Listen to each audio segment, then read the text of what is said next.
Hello everybody, this is the second video where I said I would have to edit some pictures.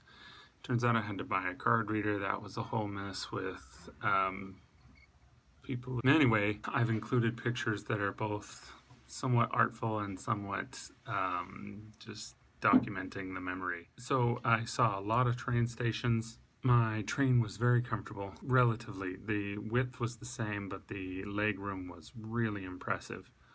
I took the fast train, which meant that it was easily going over 100 miles an hour much of the time.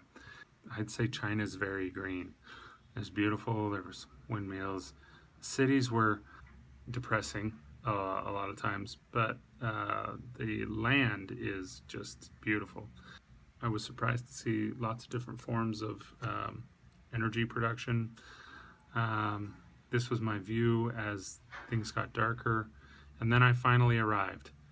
Now here's the story of the real story of the Terracotta Soldiers. The Terracotta Soldiers are pottery. They are just these things that everybody comes to see.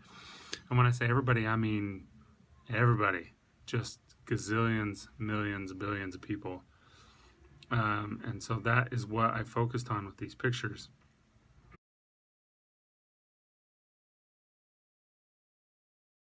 Also, it was very, very hot. Very hot. 40 degrees Celsius.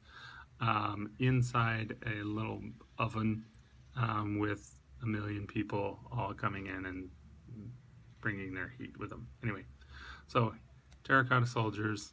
Oh, I didn't really take very many of these. I focused on the people who come to visit. As I said in my other video, there's just massive numbers of people.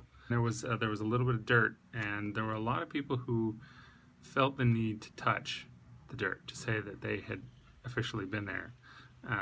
In fact, I touched it too so that I could officially be there, and it was a very human sort of moment to touch the dirt and say that we had been there. And maybe that's why they left that clump of dirt within reach. I don't know. So the story is the people, not the soldiers.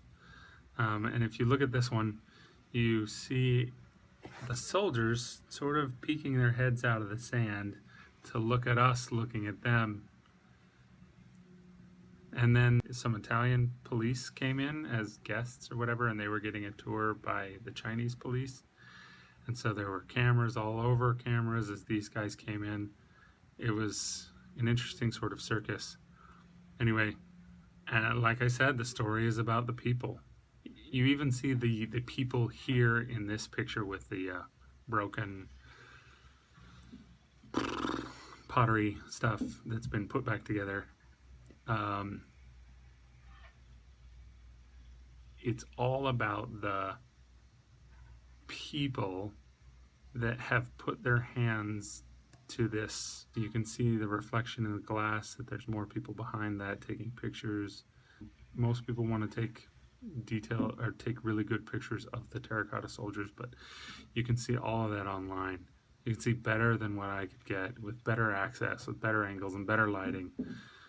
The story I saw when I was there, what I experienced, was people watching the Terracotta Soldiers. Their pictures that you see on the internet are all zoomed in and angled to make it look like there's a bazillion of these guys. And there's a lot, but a lot of these soldiers are just standing alone in kind of a dirt field. In fact, I should have backed up. I could have shown you other pictures where I backed up more, and there's a lot of empty space. There's also a ton of broken ones. There were some vandals and some fires in the 80s. These were only discovered in the 70s. By the time that it had been uncovered, and in the 80s, the fires and vandals and looters. The building collapsed, ruined some of the soldiers. Anyway, there were fires in other buildings too. There's basically 3 pits that they dug up. And again, there isn't actually that much to show you inside the pit, but the people are surviving the heat together. It's an interesting sort of, anyway. Then I got done, and I explained some of that story of waiting for the bus, and this is the front entrance and exit of the park.